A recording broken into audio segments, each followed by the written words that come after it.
Et si l'évolution de l'homme n'était pas aussi linéaire qu'on le pensait? On l'a tous appris à l'école, dans la lignée humaine, les australopithèques, représentés par la célèbre Lucie, ont évolué en Homo habilis, puis en Homo erectus, puis en homme de Néandertal, et enfin, nous, l'Homo sapiens.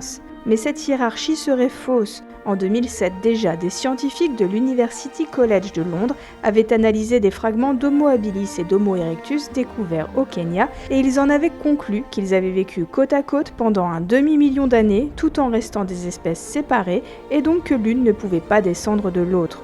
Les chercheurs avaient donc établi que ces deux hominidés s'étaient développés à partir d'un ancêtre commun entre 2 et 3 millions d'années, mais que le manque de fossiles datant de cette époque ne permettait pas de l'affirmer. Aujourd'hui, une équipe de chercheurs français et italiens appuie cette thèse. Dans la revue Nature, ils révèlent que deux mâchoires de nourrissons, une d'Homo habilis découverte en Éthiopie et une d'Homo erectus en Afrique du Sud, sont datées de la même période, il y a environ 2,5 millions d'années.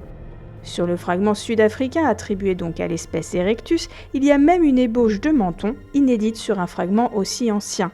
Les deux espèces ont donc bien vécu à la même période, mais à des degrés d'évolution très différents. Et pour José Braga, co-auteur de l'étude, l'origine de l'espèce humaine serait donc plus ancienne et se situerait autour de 3 millions d'années, juste après l'extinction de la célèbre Lucie.